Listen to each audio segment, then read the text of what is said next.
Hola a todos, nos es un gusto saludarle. Somos el equipo número 2 y seguimos con las temáticas de teoría de grafos.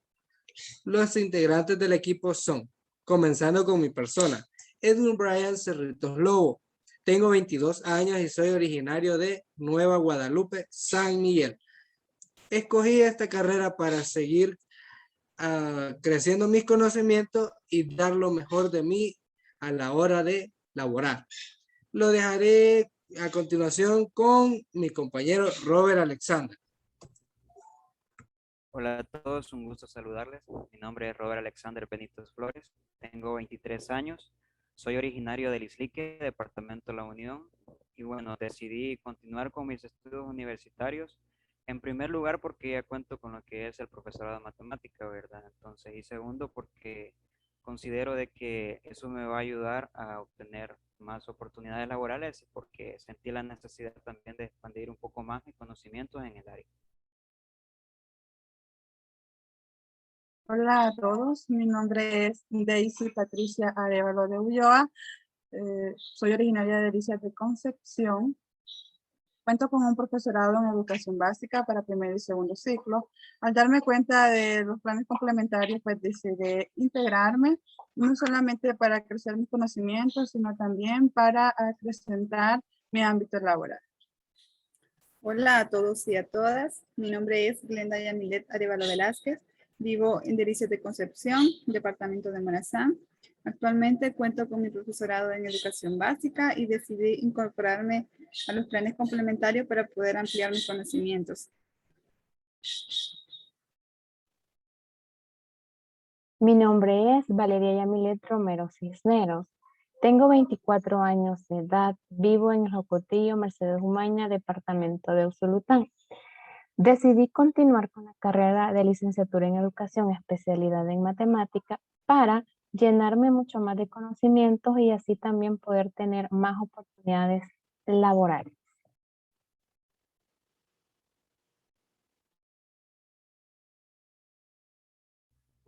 Bien, a manera de introducción, vamos a continuando, ¿verdad? Con lo que es toda la temática, todo lo referente a lo que es teoría de grafos.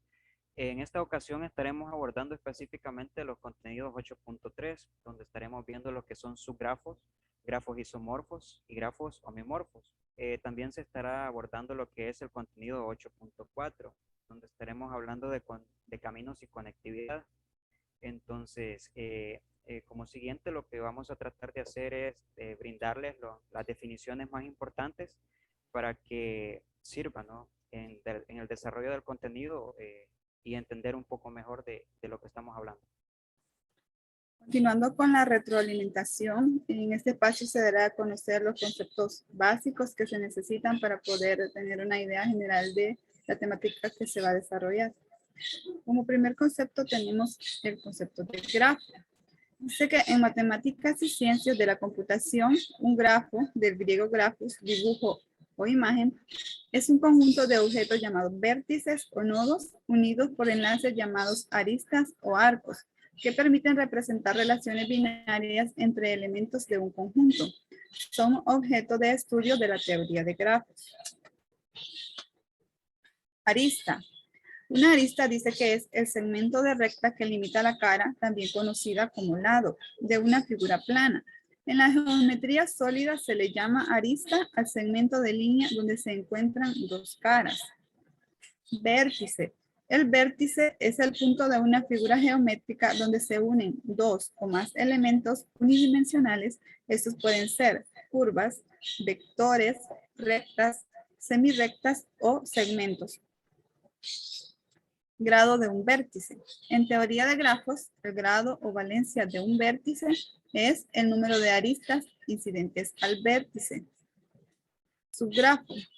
Un subgrafo de un grafo G es un grafo cuyos conjuntos de vértices y aristas son subconjuntos de los de G. Se dice que un grafo G contiene a otro grafo H si algún subgrafo de G es H o es isomorfo a H. Esto dependiendo de las necesidades de la situación. Isomorfismo de grafos. Es una biyección de los vértices de un grafo sobre otro, de modo que se preserva la adyacencia de los vértices. Automorfismo. Esto es un isomorfismo de un objeto matemático en sí mismo. Grafos homeomorfos. Dos grafos, G1 y G2, son homeomorfos si pueden reducirse a gráficas isomorfas realizando varias reducciones en serie. Caminos. Un camino en un multigrafo G consta de una secuencia alternada de vértices y aristas. Conectividad. Se dice que un grafo G es conexo si existe un camino entre dos de sus vértices.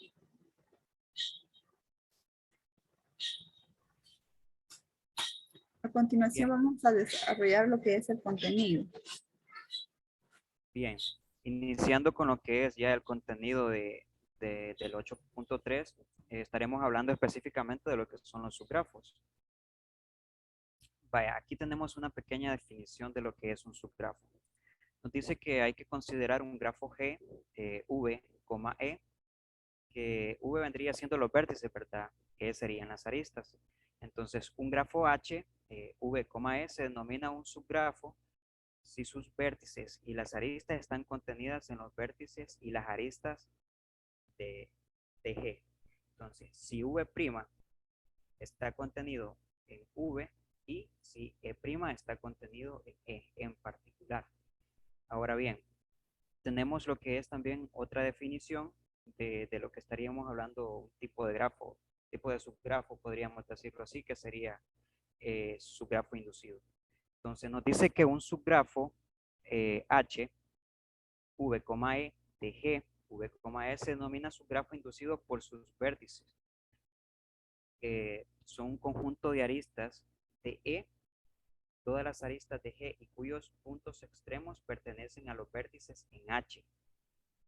Vaya, eso es con respecto a lo que es un subgrafo inducido, ¿verdad? Ahora nos presenta lo que son, podríamos llamar unas pequeñas condiciones con respecto a la eliminación de vértices y aristas. Vaya, en este caso nos dice que si V es un vértice en G, entonces G menos V es el subgrafo de G obtenido al eliminar los vértices, al eliminar todas las aristas en G que contienen a V.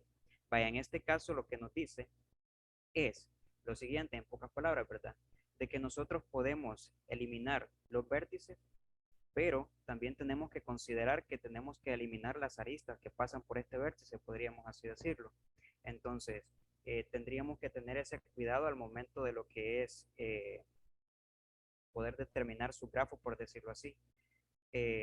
Como siguiente, también lo que es con respecto a las eliminaciones de las aristas. Nos dice de que si E es una arista en G, entonces G menos E es el subgrafo de G obtenido al eliminar la arista de G, grafo isomorfo. Vaya. Con respecto al grafo isomorfo no vamos a profundizar tanto en este momento porque más adelante lo va a detallar la compañera. Pero aquí prácticamente lo que nos dice es de que nosotros podemos eliminar las aristas sin ningún problema, ¿verdad? Aquí no habría tanta condición, por decirlo así, para eliminar las aristas, podemos hacerlo. Caso contrario del vértice, ¿verdad? Que tenemos que tener el cuidado. Si eliminamos el vértice, también tenemos que quitar las aristas que pasan por este vértice. Ahora veamos lo que es un ejemplo de subgrafo, ya para entender un poco mejor lo que es el contenido. Tenemos lo que es el grafo G, que tiene un conjunto de vértices de 4, ¿sí? Es decir, B sub 1, B sub 2, B sub 3 y B sub 4, ¿verdad? Y también tenemos un conjunto de aristas, que en este caso serían 5 aristas, ¿verdad? Vaya, entonces, la figura que aparece en G1 es un subgrafo de G, ¿verdad? Vaya, lo primero que nos decía la definición es que los vértices de G del subgrafo tendrían que estar contenidos en el conjunto de vértices de G. Y respectivamente estamos cumpliendo con la condición, ¿verdad? Dado que en este caso solamente tenemos 3 vértices. Entonces, por lo tanto, es un subconjunto de los vértices del grafo G. Lo mismo pasa con las aristas. Como podemos observar en el grafo G tenemos 5 aristas, en el subgrafo G1 tenemos lo que son 3 aristas, ¿verdad? Por lo tanto, también es un subconjunto de las aristas del grafo G. Bien, ahora pasemos con lo que es un tipo de grafo, tipo de subgrafo, podríamos decirlo que es el subgrafo inducido. Nos dice que para cualquier subconjunto W de vértices de un grafo G, V, E, llamaremos su grafo por W y lo notaremos como W, ¿verdad? Su grafo de G que son inducidos por ellos, es decir, por los vértices, ¿verdad? Entonces, podemos observar el ejemplo aquí en este caso de que tenemos un grafo G, tenemos un subgrafo G sub 1 y también tenemos un subgrafo G sub 2. En este caso, lo que vamos a ver cuál de estos dos, G sub 1 o G sub 2, es un subgrafo inducido. Evaluamos el primer caso. En el primer caso, como podemos observar, cumple con el hecho de que tenemos un subconjunto de vértices de G, ¿verdad? Pero también nos dice de que el subgrafo inducido tenemos que tomar las aristas que están entre estos vértices. Como podemos observar, en el caso del subgrafo G sub 1, no sería un subgrafo inducido, dado que nos hace falta la arista que va desde el vértice A hasta el vértice D. Ahora bien, evaluemos lo que es el G sub 2. En este caso, sí sería un subgrafo inducido, ¿verdad? Dado que en este caso tenemos lo que es el subconjunto de vértices de G y también hemos tomado las aristas que están entre estos vértices. Entonces, para el subgrafo inducido es la condición que nos da, ¿verdad? Ya nos decía en la definición anteriormente que teníamos que tomar un subconjunto de vértices de G y a la vez tomar las aristas que estaban entre estos vértices. Dado que sería la condición para que se dé, ¿verdad? Ahora, ¿qué pasa con este grafo G sub 1? ¿Es un subgrafo de G? Sí, es un subgrafo de G, pero no cumple con la condición de ser inducido, ¿verdad? Ya que como podemos saber, un subgrafo, yo podría tomar el vértice A y ese sería un subgrafo de G, pero no cumpliría con la condición de ser inducido. Entonces aquí en la explicación, en la parte de abajo, ¿verdad? Nos dice, para los subgrafos de la figura, vemos que G sub 2 es un subgrafo inducido de G, pero el subgrafo G sub 1 no lo es, dado que falta la arista desde el vértice A hasta el vértice D. Bien, entonces esto con respecto al subgrafo inducido, ¿verdad? Entonces pasamos a lo que es un grafo recubridor. Vaya. En este caso, lo que la definición nos dice es que dado un grafo G, V, E, sea G', un subgrafo, ¿verdad? De G, si V' es igual a V, entonces es un subgrafo recubridor de G. Vaya. Lo que nos dice en la definición es lo siguiente. Veamos el ejemplo que tenemos acá. Estos dos son subgrafos recubridores del grafo G que teníamos en la diapositiva anterior. Bien, entonces, ¿qué es lo que nos dice la definición? Nos dice que nosotros vamos a tomar el mismo número de vértices de G, pero caso contrario pasaría con las aristas. Las aristas tendrían que ser un subconjunto de las aristas que están en el grafo G. Entonces, como podemos observar, G sub 3 cumple con la condición de ser un subgrafo recubridor, ¿verdad? Dado que tenemos los 5 vértices, pero no tenemos la arista que va desde el vértice D hasta el vértice E, entonces, por lo tanto, tenemos lo que son un subconjunto de aristas, ¿verdad? Del grafo G. Entonces, cumple con la condición de ser un subgrafo recubridor. Lo mismo para el siguiente caso de la imagen de G sub 4. Entonces, bien, teniendo en cuenta eso, ¿verdad? Lo que es subgrafo inducido y subgrafo recubridor, a manera de ejercicio, vamos a identificar en esto otro que tenemos por acá, cuál de las dos imágenes representa un subgrafo inducido y un subgrafo recubridor. Vaya, evaluemos el primer caso. Tenemos el mismo subgrafo, el mismo grafo, podríamos decirlo así, para los dos ejemplos. Vaya, tenemos el grafo G. Como podemos observar, el grafo G tiene 5 vértices.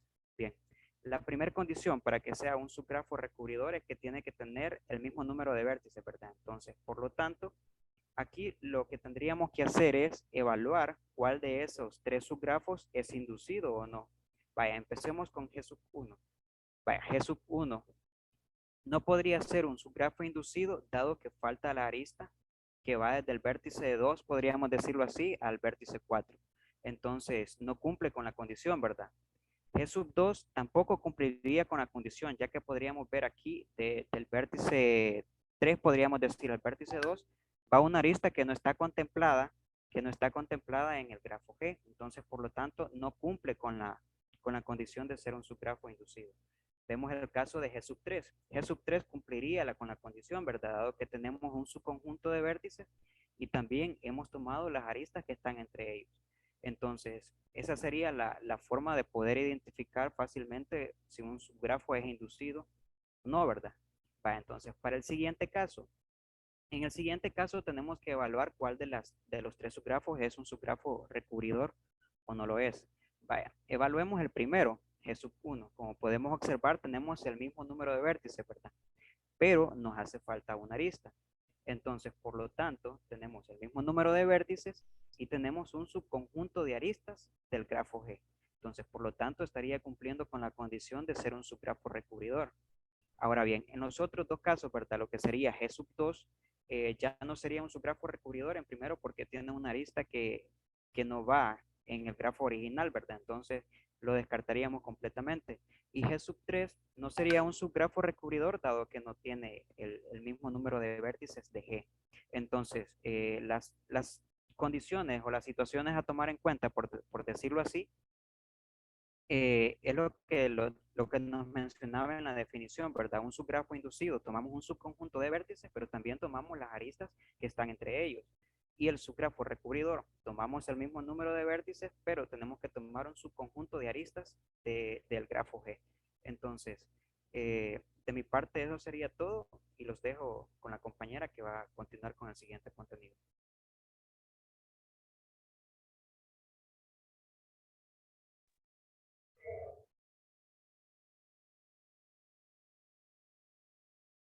Bien, continuando con el contenido 8.3, yo les voy a hablar acerca de grafos isomorfos. En teoría de grafos, un isomorfismo de grafos es una biyección, es decir, uno a uno, de vértices de un grafo sobre otro, de modo que se preserva la adyacencia de los vértices.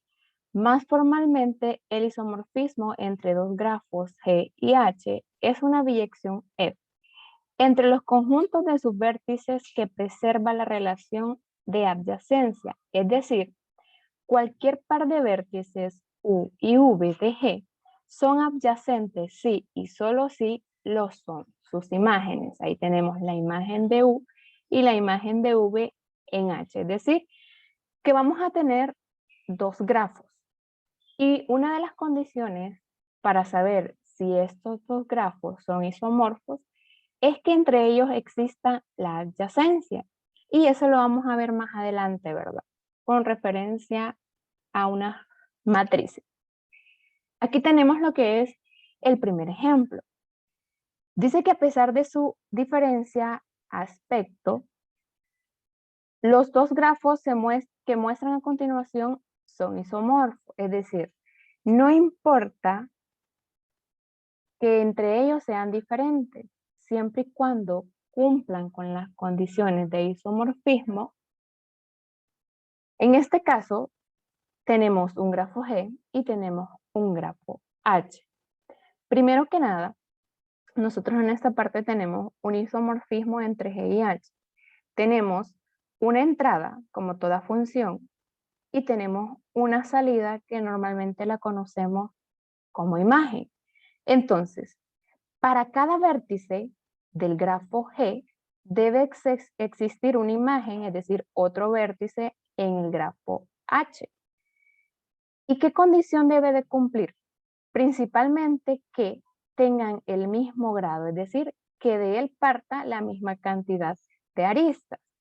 Bien, para f de A, tenemos en el grafo G, tenemos el vértice A, tiene como imagen el vértice 1 en H, este que tenemos acá. Y veamos, el vértice A es de grado 3 y el vértice 1 también es de grado 3. Por lo tanto, está cumpliendo esa condición. Luego tenemos que la imagen de B, en el caso del grafo G, esta que tenemos por acá, su imagen es 6. Nosotros observamos el número 6 en el vértice del grafo H y de igual manera también cumple la condición, ¿verdad? De que tiene grado 3, es decir, todos los que nosotros podemos observar en la tablita, tanto su imagen como su entrada, por decirlo así, cumplen con la condición de ser grado 3. A eso se le llama correspondencia de grado de los vértices. Entonces, eso principalmente, ¿verdad? Es una de las condiciones que nosotros tenemos que tener en cuenta cuando queramos comparar si dos de estos grafos son isomorfos. Ahora bien, además de eso, existen otras condiciones. Primero, la misma cantidad de vértices. Es decir, que si un grafo tiene 10 vértices, el otro también debe de tener 10 vértices. Y si nosotros nos enfocamos en esta imagen, si nos ponemos a calcular cuántos vértices tiene, en este caso, en el grafo G, contamos y evidentemente tiene 8 vértices. Ahora, si observamos el grafo H, de igual manera tiene 8 vértices. Quiere decir que está cumpliendo esa condición porque ambos grafos tienen la misma cantidad de vértices. Ahora bien, otra de las condiciones es que deben de tener la misma cantidad de aristas. Si nosotros contamos todas las aristas del grafo H, resulta que en total hay 12. Y si contamos la cantidad de aristas que hay en el grafo H, también resulta que son 12. Entonces está cumpliendo otra de las condiciones por las cuales estos dos grafos son isomorfos. Ahora continuamos con el criterio de adyacencia. Este criterio de adyacencia lo podemos hacer de esta manera, de una forma más sencilla, o también con matrices de adyacencia que más adelante las vamos a poder observar. ¿Y qué sucede con este criterio? Bien, yo tomo del grafo G dos vértices. Tomo el vértice A y el vértice G. Serían los dos que están en la parte superior. Ahora bien, sus imágenes, es decir, la imagen de A con la imagen de G, entre ellos debe existir una arista. Y de la misma manera como existe entre el vértice A y el vértice G. Veamos. En el caso, nos vamos a la parte de un isomorfismo entre grafos que tenemos en la tablita. Dice que la imagen de A es 1, es decir, este 1 que vemos acá. Y dice que la imagen de G es 5. Aquí lo tenemos. Entonces, es decir, que tenemos este vértice y este vértice, 1 y 5, que son las imágenes de A y de G. Y entre ellos existe un arista, ¿verdad? Entonces, por lo tanto, está cumpliendo ese criterio de adyacencia. Ahora bien, normalmente no se establece ninguna diferencia entre grafos isomorfos, aunque sus diagramas pueden parecer diferentes. En la figura 8.6 se proporciona 10 grafos representados como letras. Pueden observar que A y R son grafos isomorfos. Aquí lo que nos menciona es que si nosotros observamos estas 10 letras que los han tomado como grafos, son totalmente diferentes, pero que a pesar de ello pueden ser isomorfos, siempre y cuando cumplan con las condiciones.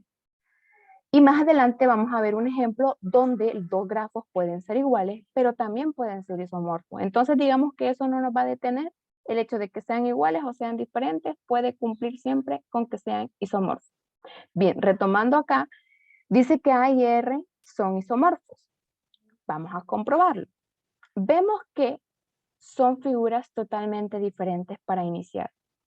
Pero vamos a ir viendo los criterios que vimos anteriormente. Primero, ¿cuántos vértices tiene en este caso A? En este caso, A cuenta con 5 vértices. Y también R cuenta con 5 vértices. Es decir, ya está contando con que la primera condición la cumple. Luego, otra de las condiciones es que la cantidad de aristas debe ser la misma. En el caso de A, tiene 5 aristas y en el caso de R también tiene 5 aristas. Ahora bien, otra de las condiciones es que tengan la correspondencia de grados con los vértices. Veamos. En A, yo tengo 2 vértices de grado 3, porque de ellos parten 3 aristas, que son estos dos que podemos observar acá. En R, también tenemos dos vértices de grado 3, porque de ahí parten 3 aristas. Es decir, hasta el momento vamos bien con la correspondencia de grados en los vértices.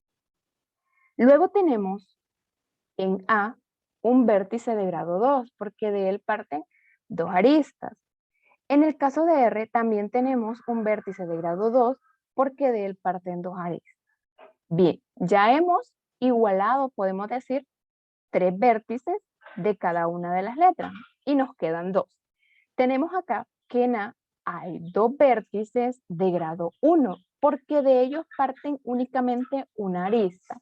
En el caso de R igual tenemos 2 vértices de grado 1, porque de ellos parten únicamente una arista. Entonces, en conclusión, para A y para R son isomorfos, porque cumplen con todas las condiciones.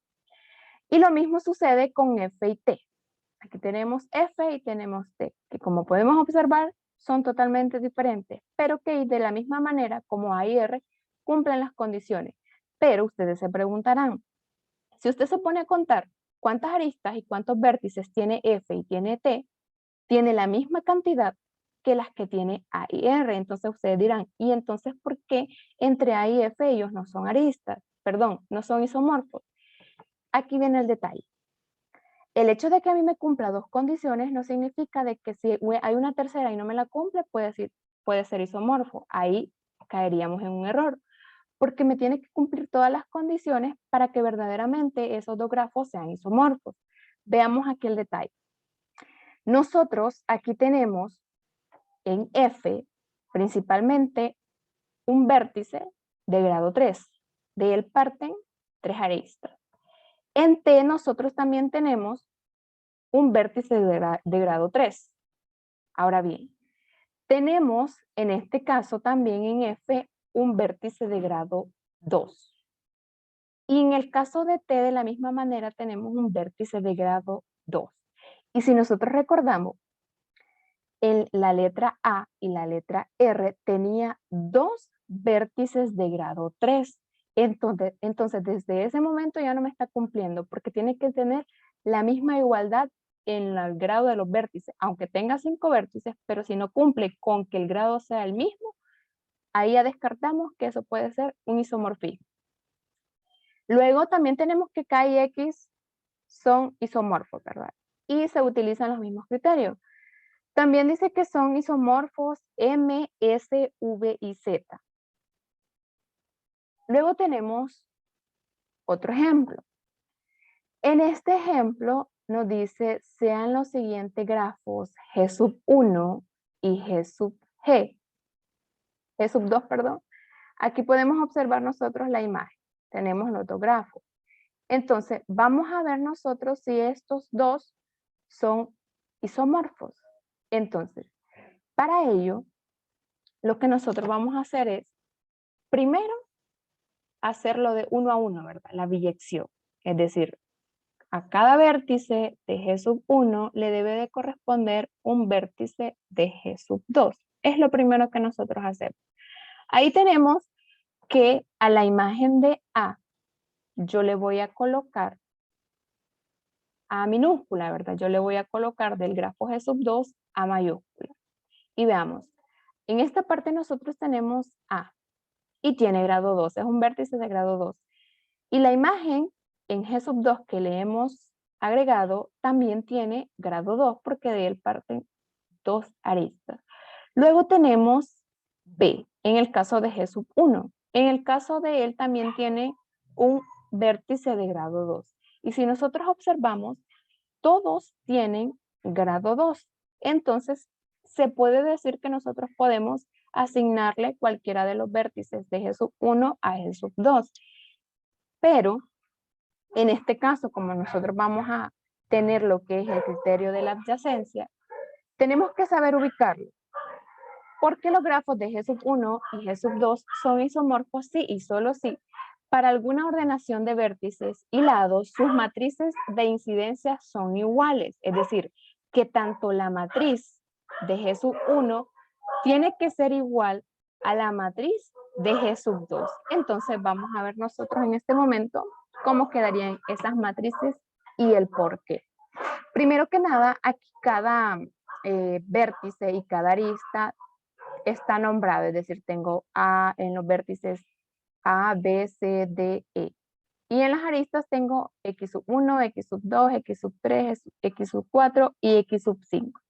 Entonces, en la parte superior, yo voy a colocar las aristas, es decir, la arista 1, la arista 2, la arista 3, la arista 4 y la arista 5.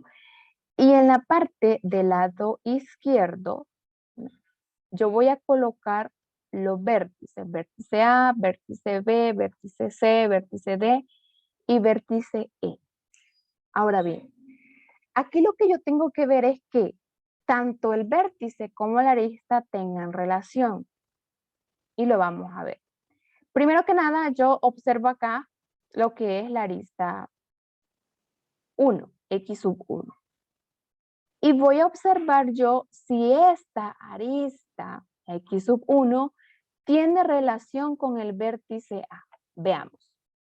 Aquí tengo la arista X sub 1 y aquí tengo el vértice A. Y sí tienen relación, ¿verdad? Porque se unen.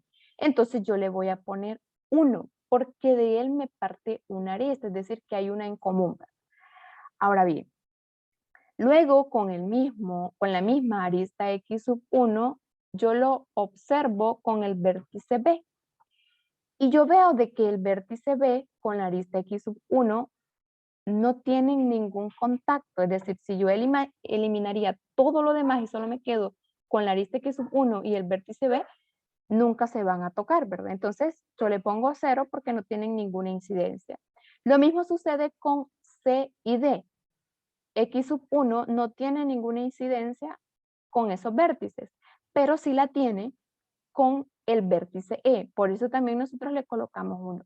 Entonces, cuando nosotros vayamos a desarrollar este tipo de ejercicio, lo más ideal es que tomemos el vértice, la arista, perdón, y lo identifiquemos con qué vértice son coincidentes, para que de esa manera nosotros solo coloquemos 1 y 1 con los que realmente tienen relación.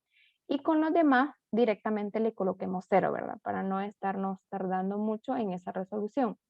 Entonces lo vamos a hacer de esa manera para que veamos que va un poquito más rápido. Tenemos entonces nosotros lo que es la arista X sub 2, esta que tenemos acá. Y observamos que ellos coinciden con el vértice A y con el vértice B. Entonces directamente nosotros colocamos 1 y 1 porque primero tenemos el vértice A y el vértice B, como lo vemos acá. Y con los demás vértices no va a tener ninguna relación, entonces colocamos 0, 0, 0. Luego tenemos la arista sub 3. Observamos que ella tiene relación con el vértice B y con el vértice C. Entonces nosotros buscamos dónde está B y dónde está C y le ubicamos 1 y 1. Y a los demás le ubicamos el 0. Lo mismo hacemos con la arista sub 4. En este caso veo yo que ella tiene relación con C y con D. Entonces en los vértices yo le voy a poner en este caso a C y a D 1 y 1. Y a los demás yo les coloco 0 porque no inciden en ningún momento. Y también con X sub 5, ¿verdad? La arista X sub 5 coincide con D y E. Entonces, D y E yo le voy a colocar 1 y 1 y a los demás 0. Ahora bien, ya tengo la matriz de G sub 1. Ahora voy con la matriz de G sub 2, que esta es esta imagen que tenemos por acá. Y si observamos, no son iguales. En el caso de que la forma, ¿verdad? Pero en el caso de vértices, arista y todo lo demás, sí.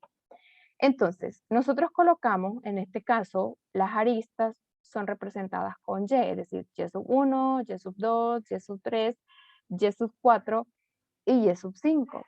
Entonces, eso lo ponemos en la parte superior. Y al lado izquierdo nosotros colocamos lo que son los vértices A, B, C, D y E. Así. Y comenzamos. Yo me enfoco en la arista Y sub 1, que es esta que yo tengo acá. Esta. Y si yo observo, ella tiene coincidencia con los vértices A y el vértice E. Entonces yo directamente le coloco 1 y 1 donde está A y E. Y a los demás les coloco 0 porque no tienen, nunca van a chocar, ¿verdad? Nunca van a tener esa relación. Luego yo observo en el caso de la arista Y sub 2. Y yo observo que esta tiene relación con A y con B.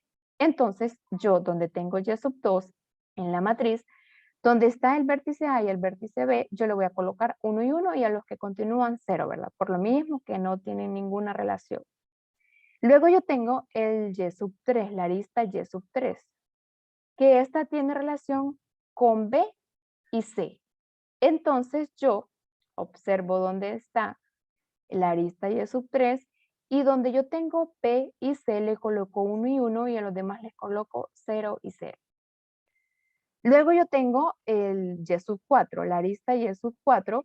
Yo veo que ella coincide o tiene relación, ¿verdad? Con C y D. Entonces yo le voy a colocar 1 y 1 a los vértices C y D porque son los con los que ella tiene relación.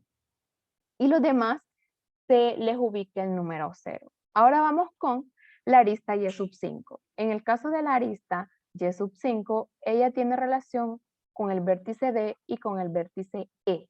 Entonces, yo le voy a colocar 1 y 1 en la parte de D y E porque son los que la arista Y sub 5 se relaciona. Ahora bien, cuando ya nosotros hayamos determinado la matriz de ambos grafos, hay que observar si estas matrices son iguales. Veamos. En el caso de la primera, tenemos acá, en la parte, vamos a ir, digamos, por los vértices, nos vamos a guiar por los vértices. En el caso de G sub 1 en el vértice A mí me queda 1, 1, 0, 0, 0. En el caso de G sub 2 también me queda 1, 1, 0, 0, 0. Esa parte es igual. Luego vamos con el vértice B de G sub 1. Tengo 0, 1, 1 y luego tengo 0, 0. En el caso de G sub 2, en el vértice B tengo 0, 1, 1, 0, 0. Así sucesivamente nosotros vamos observando si estas son iguales. Y pues evidentemente ambas matrices son iguales. Por lo tanto, esta es otra de las formas que nosotros podemos comprobar la adyacencia de dos grafos y así poder decir nosotros que son isomorfos. Ahora bien, tenemos el ejercicio número 1 y nos dice determine si los siguientes grafos son isomorfos. Aquí lo que nosotros evidentemente observamos es algo que se conoce como automorfismo y es cuando son exactamente iguales porque vemos que tienen la misma forma y los vértices están nombrados de la misma manera. Y hay una propiedad en matemática y también en grafos que los reparte como, digamos, aquí yo tengo el vértice A, que sería mi entrada, y mi imagen sería también el vértice A, en este caso de G sub 2.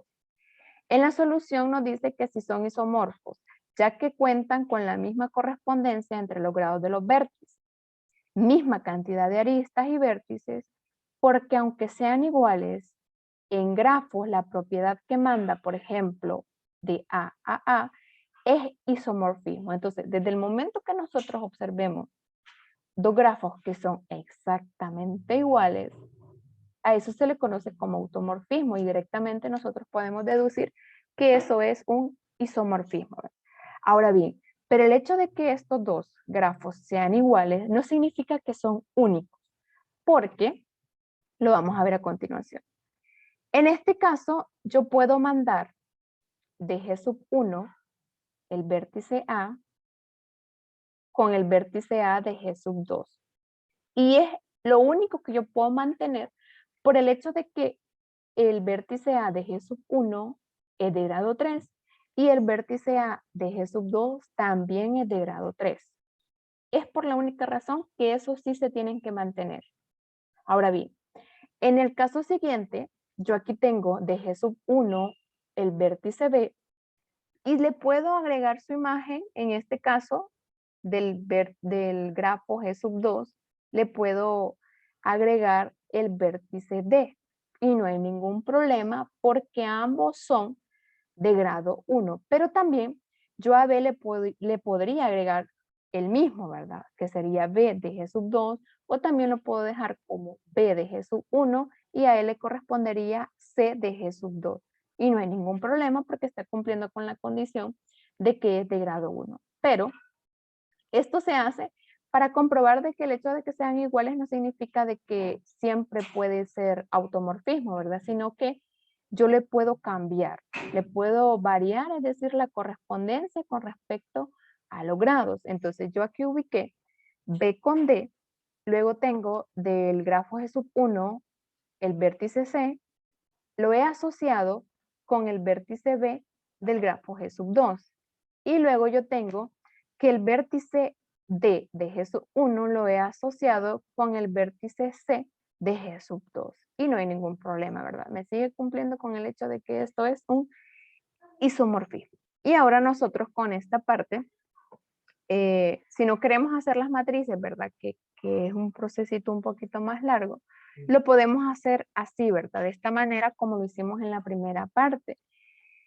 Yo nada más tomo, digamos, dos vértices de G sub 1 que yo sé que entre ellos hay una arista. Tengo A y tengo C y entre ellos hay una arista. Entonces, las imágenes de ellos dos en G sub 2 también tiene que haber una arista para que exista la adyacencia. Entonces, la imagen de A en G sub 2 va a seguir siendo la misma A en G sub 2. En este caso, la imagen de C en G sub 2 va a seguir siendo C y por lo tanto existe la adyacencia porque también existe lo que es la arista.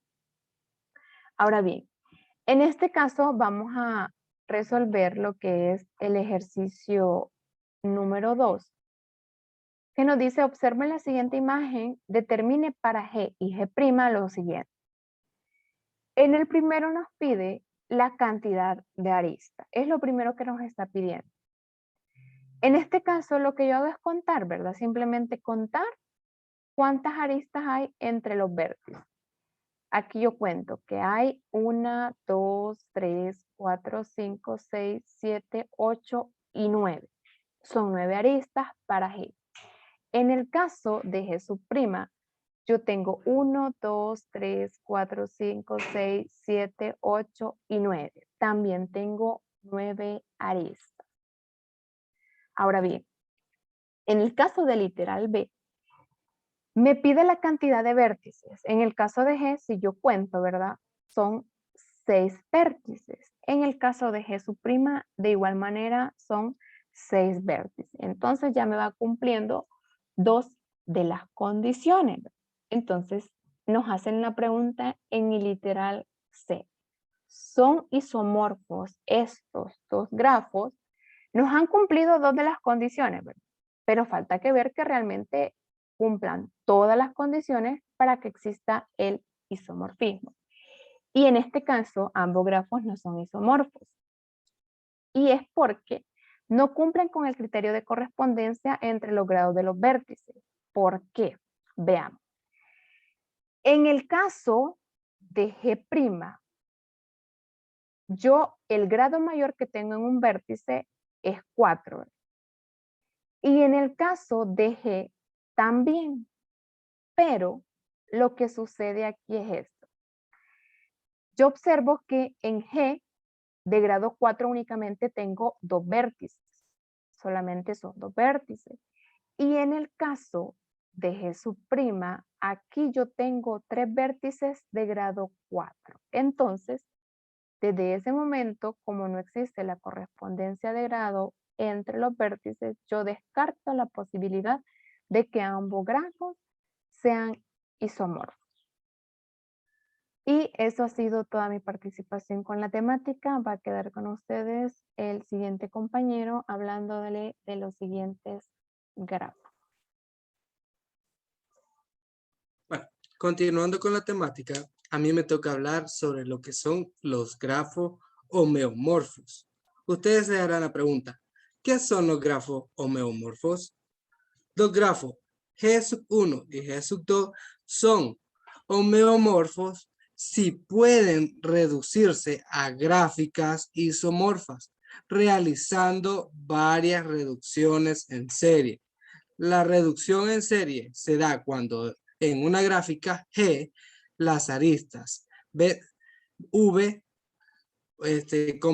V sub 1 y V, V sub 2 están en serie. Si al hacer reducción en serie desaparece V y solo queda V sub 1 y V sub 2, los grafos homeomorfos permiten afirmar cuando una gráfica no es plana. Por consiguiente, si ambos grafos G sub 1 y G sub 2 pueden obtenerse a partir de un mismo grafo por una sucesión de subdivisiones elementales de arista o reducción en serie, se dice que los grafos son homeomorfos.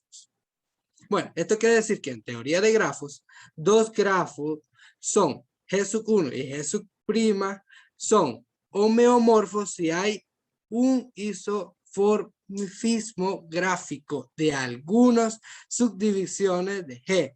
Para algo subdivisión de G', si las aristas de un gráfico se consideran como las líneas dibujadas de un vértice a otro, o por decirlo así, las líneas de un nodo a otro nodo, como se suele representar en las ilustraciones. Entonces, dos gráficos son homeomorfos entre sí si en el sentido teórico de los gráficos, precisamente si son homeomorfos en el sentido que se utiliza en topología.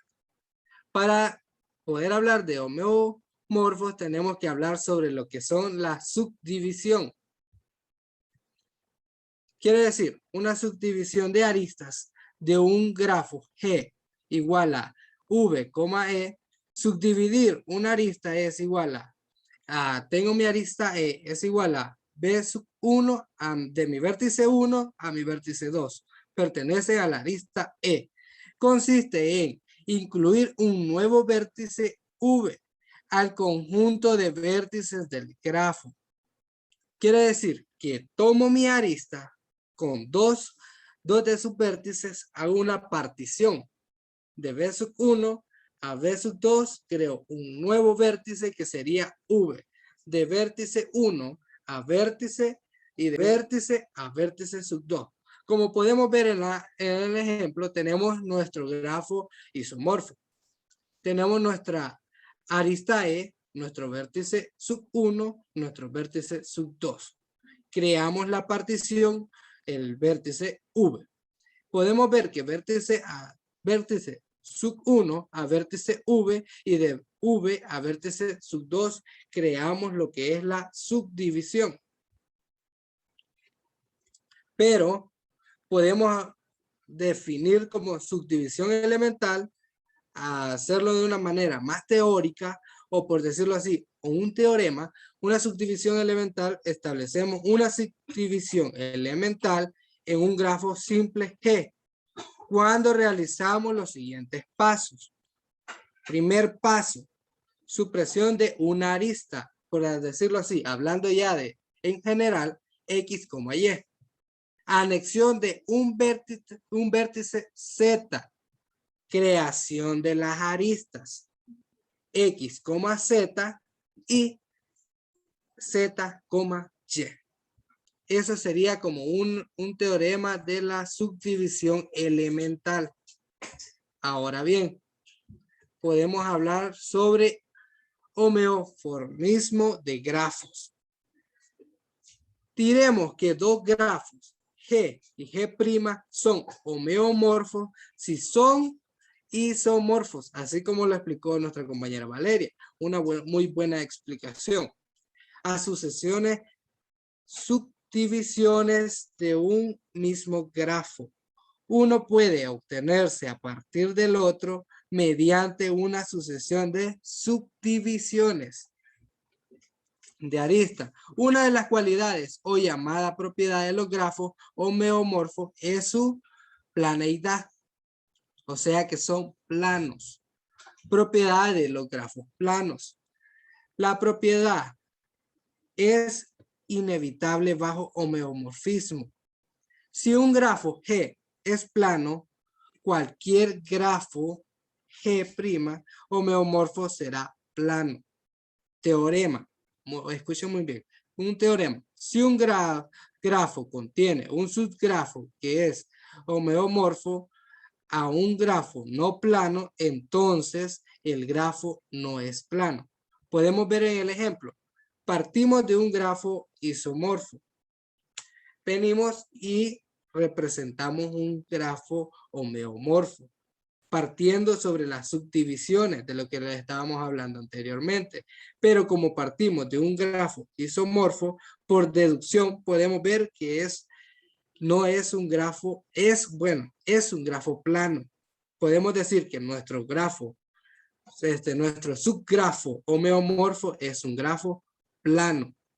Y un ejemplo podemos poner: todos los grafos ciclos de n vértices son homeomorfos entre sí. Por ejemplo, si se hace una subdivisión elemental de algún vértice, podemos poner, por ejemplo, un cuadrado o un rombo, podemos hacer una subdivisión en una de sus aristas. Al hacer una de sus divisiones, obtenemos lo que es un pentágono. A nuestro pentágono podemos hacerle una nueva subdivisión. Obtendremos lo que es un sextágono. Lo que se refiere a los grafos homeomorfos quiere decir que si partimos de un grafo isomorfos y hacemos una subdivisión de sus aristas, obtendremos lo que es un subgrafo homeomorfos.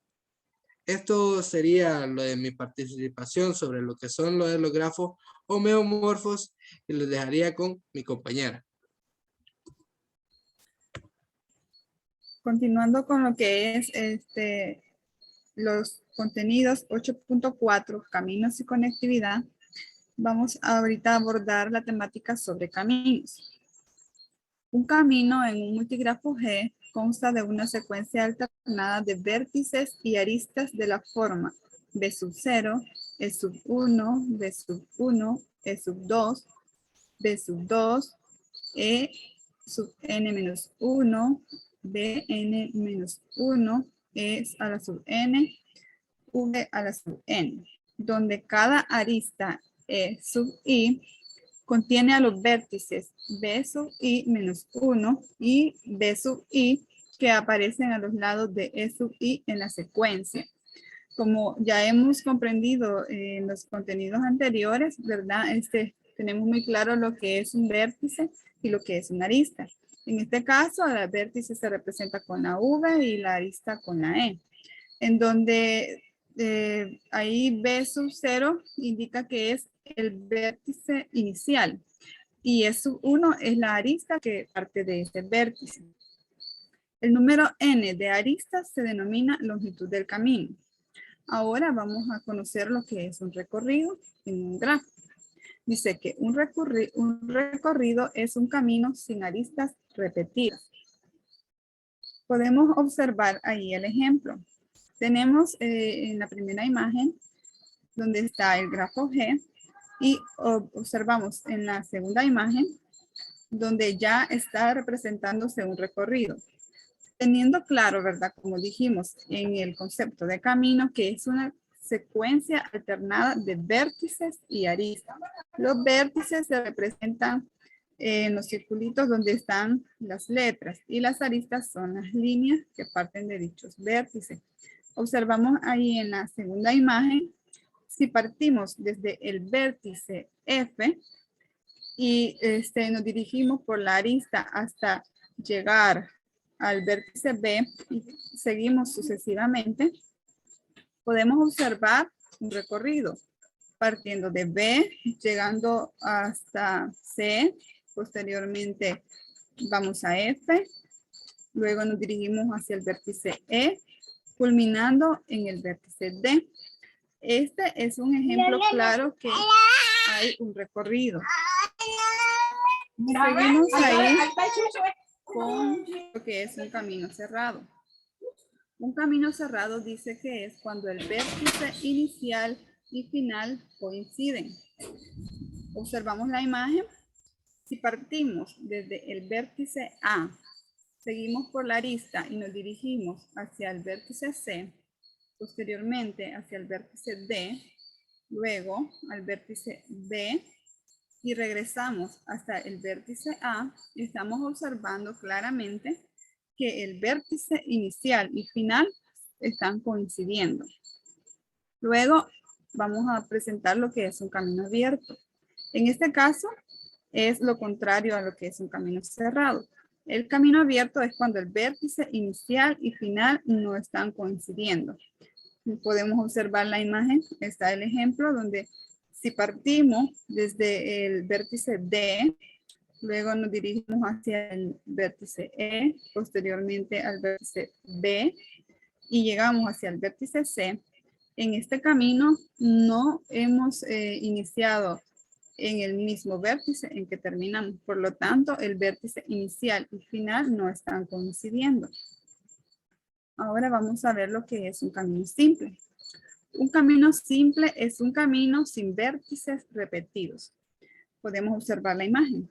Si tomamos el vértice A como el inicial o de partida, seguimos hasta el vértice B y terminamos en el vértice E, ese sería un camino simple en donde nos dirigimos desde un vértice hacia otro y no lo estamos repitiendo. Ahora vamos a ver lo que es un ciclo.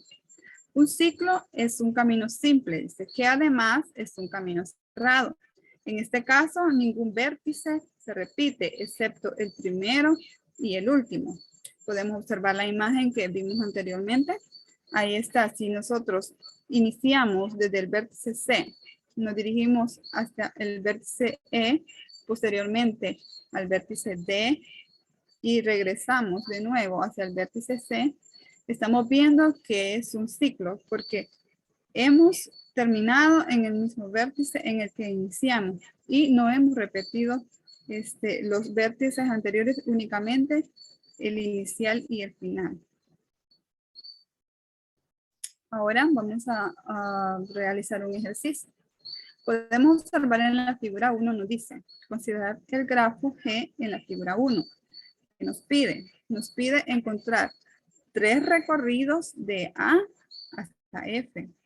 Literal B, todos los ciclos que incluyen al vértice A. Y literal C, al menos 3 caminos abiertos. Vamos a iniciar con el vértice A, perdón, con el literal A, donde nos pide 3 recorridos desde el vértice A hasta el vértice F. Tomando en cuenta que un recorrido es un camino en el que ninguna arista se repite, si nosotros nos dirigimos desde el vértice A hasta el vértice B, y luego al C, y luego al F, podemos observar que obtenemos un primer recorrido, en donde ninguna arista ha sido repetida. Nos pide 3, ¿verdad? Vamos a encontrar otro recorrido. Si partimos desde el vértice A, nos dirigimos hasta el vértice B, posteriormente al vértice C, luego al vértice E, y luego al F, donde terminaríamos, observamos que nuevamente es un recorrido. Ahora, bien, ya tenemos 2, nos pide 3, vamos a encontrar el tercero. Partiendo del vértice A, y si nos dirigimos hasta el vértice D, luego al vértice E, terminando en el vértice F, obtenemos otro recorrido, que sería ya los 3. Ahora el literal B, todos los ciclos que incluyen el vértice A. Tomando en cuenta que un ciclo es un camino cerrado en el que ningún vértice se va a repetir. Dice que aquí hay 3 ciclos. Podemos enunciarlos ahí, pero tenemos que tomar en cuenta que estos ciclos deben incluir al vértice A.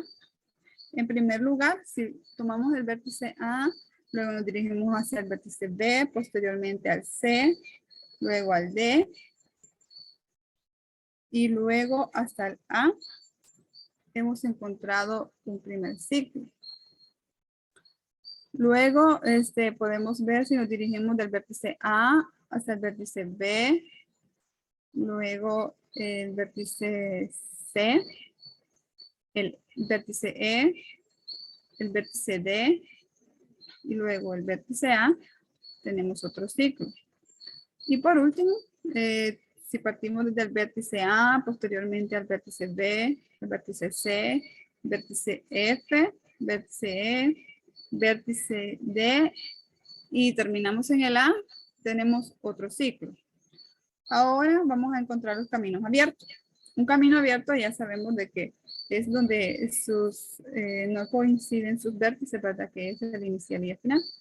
Podemos observar ahí que si partimos, digamos, del vértice A, luego nos dirigimos hacia el D y posteriormente al E, hemos encontrado un primer camino abierto.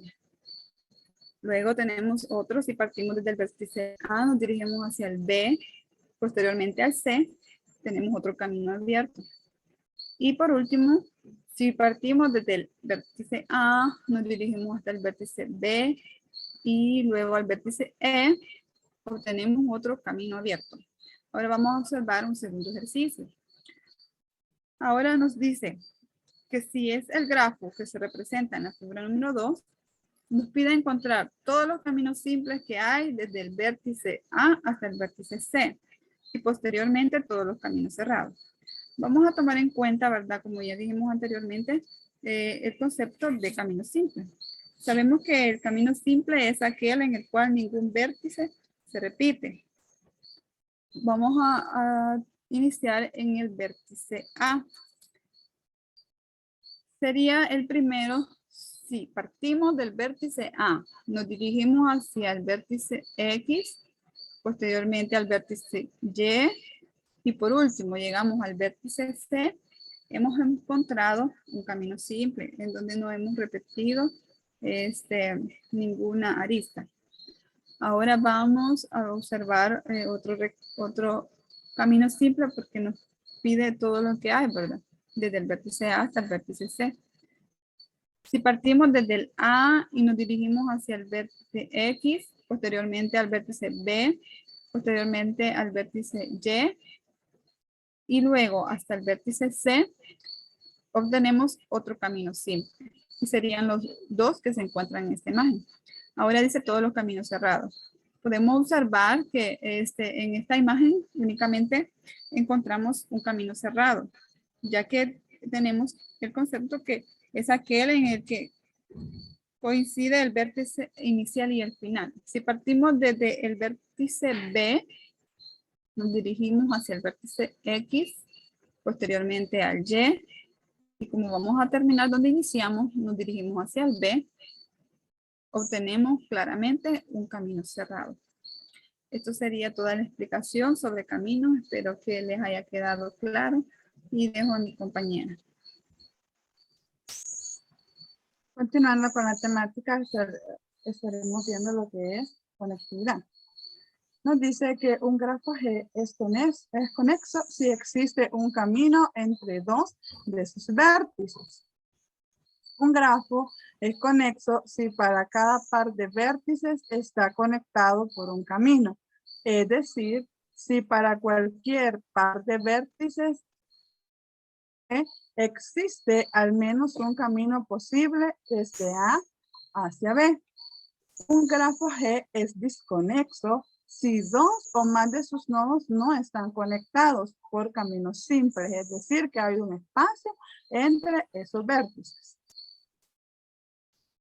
Continuando, estaremos aprendiendo acerca de otros elementos de que involucra la conectividad, como lo es la distancia. La distancia entre los vértices U y V en G, que se escriben D de U, V, es la longitud de la ruta más corta entre U y V. El diámetro de G, lo cual se escribe como dian de G, es la distancia máxima entre dos puntos cualesquiera en G. Es decir, que lo que es el diámetro es el camino, digamos, más largo, ¿verdad? Es el camino más largo en un grafo. Un vértice V en G se denomina punto de corte si G menos V es desconexo. Es decir, que al restarle al grafo un vértice, se queda o se forma un grafo y queda un vértice solo, podremos decirlo, o de grado 0, es ahí donde se convierte en un grafo desconexo. Una arista E de G se denomina puente si G menos E es el conecto. Aquí sucede lo mismo, pero no eliminando o quitando un vértice, sino que una arista. Ahora vamos a lo que son unos ejemplos. Observamos los siguientes ejemplos en los cuales vemos 4 grafos, que está G de 1, G de 2, G de 3 y G de 4. Observamos que G de 1 y G de 3 son grafos conectos. ¿Por qué? Porque como la definición nos decía que si están conectados por un par de vértices, entre estos vértices hay un camino, entonces es conecto, ¿verdad? Y podemos observar que en G de 1 y en G de 3 podemos observar que hay un camino en ellos y es por eso que en la pareja de vértices hay un camino que los une. Y para el caso de G de 2 y de G de 4, ambos grafos no son conexos, pues no hay ningún recorrido que los una. ¿Por qué razón? Porque tenemos vértices con una arista que no están conectados con lo que es el vértice, ¿verdad? Como lo podemos observar en G de 2, que el vértice D y el vértice E no están conectados ni con el vértice A, ni con el C, ni con el B. Y en G de 4 también lo que es los vértices E y F no están conectados con ninguno de los vértices del otro grafo, ¿verdad? Ahí podemos observar en G de 4 que está un vértice B. Y a este vértice se le denomina aislado porque no pertenece a ninguna arista. O en otras palabras, el grado de este vértice es igual a 0. Continuamos con el siguiente ejemplo. Y tenemos lo que son 2 grafos. En estos estaremos conociendo lo que es la distancia y el diámetro y encontrando, ¿verdad?, lo que son el punto de corte y el puente. Observemos que en G de 1, como anteriormente en la definición teníamos que la distancia se denota por D de A, F, acá tenemos que es igual a 2. ¿Por qué razón? Porque como la distancia es el camino más corto, ¿verdad? Si queremos ir de A a F, partimos desde A, vamos hacia D, y desde vamos hacia F. Ahí tenemos que son 2 aristas, y es por ello que entonces la distancia es igual a 2. Para el caso del diámetro, como es la distancia máxima, partimos desde el vértice A hacia el vértice C, tenemos una arista. Desde el vértice C al vértice D tenemos otra arista. Y del vértice D hacia el vértice F tenemos otra arista. Entonces, el diámetro de esta figura G1 es igual a 3. Mientras que en G de 2, la distancia que va desde A hasta F es igual a 3. Siendo el camino más corto, ¿verdad? Que vamos partiendo desde el vértice A, luego al vértice C, luego al vértice D, tenemos lo que son 2 aristas, ¿verdad? Y del vértice D al vértice F tenemos 3. O también podemos tomar el camino que va desde A hacia B, de B hacia D y de D hacia F, que también es igual a 3. Y en este caso, el diámetro, que es diam de G, es igual a 4. ¿Por qué razón? Porque tomando que hasta F tenemos 3 aristas, y como nos está solicitando lo que es el diámetro de lo que es el grafo, ¿verdad? Entonces, partimos desde A hacia B, luego de B hacia D, de D hacia F y de F hacia E. Podemos notar y darnos cuenta que tenemos 4 aristas. Y es por ello que el diámetro es igual a 4. Ahora veamos lo que es el punto de corte y el puente, ¿verdad? Como en la definición teníamos que el punto de corte es que si a el grafo le quitamos o le restamos un vértice, lo hace disconexo, o sea que lo desconecta del que tiene a la par, ¿verdad? Entonces, en la figura G de 1 podemos observar que donde está el vértice D, al quitar este vértice, desconecta, ¿verdad?, a lo que son ambos grafos, y es por ello que ahí entonces D se constituye como un punto de corte. Mientras que si hay en este punto de donde está el vértice D hacia F, como lo vemos en G de 2, una arista, si elimino o si quito esa arista, entonces se me separa lo que es este grafo, y la arista que está entre D y entre F me constituye un puente que los conecta. Es por ello que entonces, como hemos observado, al quitar un vértice, los separa, digamos. Entonces, este se constituye punto de corte, perdón. Y a los que lo une, la arista que une un grafo con otro grafo, entonces a este se le denomina puente. Ahora procederemos a lo que son unos ejercicios de ejemplo.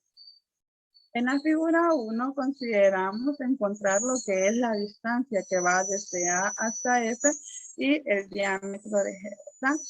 En este caso, para esta figura vamos a iniciar con el literal A, que es la distancia que va desde A hacia F. Si partimos por cualquiera de los vértices y vamos a darnos cuenta que si partimos desde A y vamos hacia B, luego de B vamos hacia C, tenemos 2 aristas, y de C hacia F tenemos 3 aristas. Es por ello que la longitud, siendo igual a 3, entonces la distancia que está desde A hasta F es igual a 3.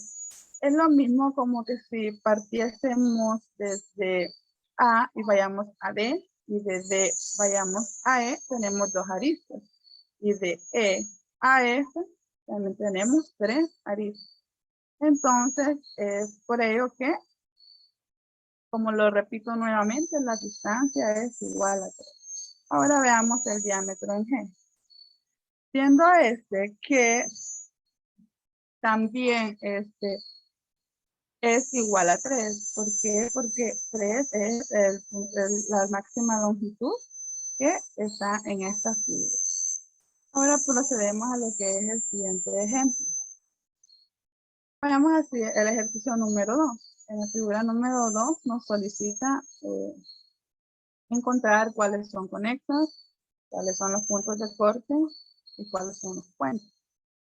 Observemos que en la figura A, en la figura B y en la figura C no son iguales, perdón. No todas son conexas. ¿Por qué razón? Solamente lo son A y B. ¿Por qué C no es conecta? Porque tiene el vértice C de grado 0 y que está aislado, ¿verdad? No está unido a lo que es el grafo, no hay ninguna arista que lo une. Es por ello que solamente el grafo A con el grafo B son conexos. Ahora encontremos lo que son los puntos de corte y nos vamos a poder dar cuenta que los puntos de corte están en el vértice A. Basémonos en la figura de literal A. En el vértice A, al quitar lo que es o restarle a este grafo, ese vértice, se eliminan lo que son también las aristas y lo que es el vértice Z me quedaría solo. Y eso lo convierte en un grafo desconexo. Es por ello que A se convierte en lo que es en un punto de corte. Asimismo lo es X. ¿Por qué razón? Porque al eliminar lo que es X, igual me deja desconexo lo que es el grafo, y eso hace que el punto X se convierta también en un punto de corte. Y asimismo, Y, ¿verdad? Si elimino Y, me deja lo que es el grafo desconexo, y es por ello que estos tres vértices son puntos de corte. Ahora veamos cuáles son los puentes. Los puentes van, veamos en la figura A, si yo quito la arista que va desde A hacia Z, también el vértice Z me queda solito. Entonces me lo hace un grafo desconexo, y es por ello que la arista que va desde A hacia Z es un puente. Asimismo, la arista que va desde A hasta X también es un puente, porque si yo elimino esta arista, lo que son el vértice A y el vértice Z me quedan solitos ahí, ¿verdad? No se está unido con ninguna otro vértice, y entonces al eliminar esta arista lo hace desconexo. Es por ello que también desde X, A o de A a X se convertiría en un puente. Y también, por último, tenemos lo que es de C, el vértice C al vértice Y. Esta arista constituye lo que es también un puente, pues si yo quito o resto al grafo esa arista, el vértice C me quedaría solo y me quedaría de grado 0, me quedaría aislado. Entonces, eso también le convertiría en un grafo disponible. Ahora continuamos lo que son con los ejercicios de práctica, esperando de que la temática haya quedado clara. Vamos a dejar lo que es una tarea, y son los siguientes. Nos dice el ejercicio número 1. A partir de la siguiente imagen, determine si ambos grafos son isomorfos, cumpliendo todas las condiciones. En cuáles condiciones son las que vamos a encontrar: la cantidad de vértices, la cantidad de aristas, la correspondencia entre los grados de los vértices y la matriz de adyacencia entre lo que son G de 1 y G de 2. En el siguiente ejercicio vamos a observar lo que es el grafo, y de él obtendremos lo que son los siguientes elementos. Vamos a determinar si el grafo es conexo, si lo es o no lo es. Usted va a brindar una explicación. Si todos los componentes, va a escribir todos los componentes conexos, si los hay en lo que es el grafo. La distancia que va desde A hasta el vértice D, el diámetro del grafo, los puntos de corte, todos los puentes que pueda encontrar en lo que es el grafo, todos los caminos simples, y también va a encontrar todos los círculos que hay en lo que es la figura. Esta ha sido mi participación, y queda la compañera con la conclusión.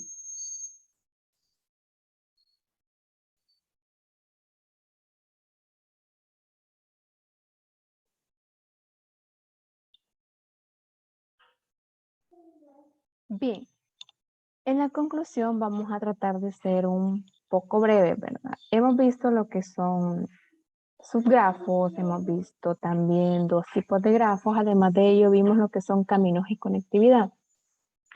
Como le mencionaba el grupo 1 en su video de presentación, hablaban de que nosotros muchas veces, ¿verdad? Hacemos lo que es un grafo en el sentido de que si nosotros salimos a algún lugar, nosotros vamos recorriendo distintas cuadras, lo podemos decir así, y esas cuadras podrían ser en este caso nuestras aristas, y cada esquina sería como que el vértice, ¿verdad? Entonces, inconscientemente, o en este caso que nosotros no conocíamos tanto el tema, lo hacíamos y no sabíamos que podría ser un grafo, ¿verdad? En este caso. Y mencionábamos también, ¿verdad?, de que en el caso hay unos caminos que nosotros recorremos y podemos saber, por ejemplo, de qué forma puedo llegar yo. Un ejemplo, si una persona vive en San Miguel y quiere viajar a San Salvador, puede ver de cuántos caminos, o cuántas formas o cuántos recorridos esa persona puede llegar a su punto, ¿verdad? De llegada. Entonces, en ese sentido es la pequeña conclusión, ¿verdad? De que a lo mejor nosotros no conocíamos el tema y ahora que ya lo conocemos podemos tener una mejor idea y también puede ser como una ayuda, ¿verdad? Si nosotros investigamos de alguna dirección, ahí a veces aparece si se va por cierto lugar, va a llegar en tanto tiempo. Si se va por otro lugar, usted va a tardarse tanto tiempo. Entonces, nosotros podemos relacionar todo lo visto en este video con situaciones que suceden en la vida cotidiana. Y ahora va a quedar con ustedes la compañera hablándoles un poco sobre las recomendaciones para que ustedes puedan desarrollar los ejercicios de práctica. Continuando con lo que son las recomendaciones, pues lo que podemos mencionar serían que al momento de realizar operaciones con grafos isomorfos y grafos homeomorfos, así como caminos y conectividad, debemos tener en cuenta lo que son las recomendaciones siguientes. Inicialmente, conocer lo que es la teoría, ¿verdad? Que nos permita identificar las condiciones necesarias para resolver ejercicios de cada uno de los temas respectivamente, así como también los conceptos claves que nos permitan poder identificar entre un subgrafo, cuándo es subgrafo y cuándo es grafo, ¿verdad? Asimismo, cuando un subgrafo es inducido y cuándo es recubridor. Y también las condiciones que necesitamos para que un grafo sea isomorfo y que otro grafo o el mismo pueda ser homeomorfo. Asimismo, también lo que son los caminos, cómo diferenciar, ¿verdad? Conocer los conceptos de cómo diferenciar entre un camino simple y un ciclo, cuando sucede un camino simple y cuando sucede un ciclo. Y por último, también conocer lo que son los elementos que involucran la conectividad, como lo son, cuál sería la distancia, el diámetro, donde están establecidos los puntos de corte, o cómo puedo identificar qué arista me representa un puente. Sería, como lo decía la compañera, bueno, este tema pues lo podemos nosotros en nuestra vida cotidiana, ¿verdad? A veces quizás ni lo pensamos, de que estamos utilizando grafos y en realidad lo hacemos. Y pues entre las recomendaciones sería adentrarnos más en lo que es el tema para que lo podamos conocer mejor, ¿verdad? Y al momento de desarrollar ejercicios relacionados, pues los podamos nosotros ya conocer. Y bueno, para finalizar, decirles que esto ha sido todo de lo que es el contenido 3.3, que son sus grafos isomorfos y homeomorfos, y el contenido 8.4, que son caminos y conectividad, esperando y deseando de que la temática haya sido bastante clara, que la hayan podido entender y de igual manera que puedan desarrollar lo que son los ejercicios. Muchas bendiciones. Hasta pronto.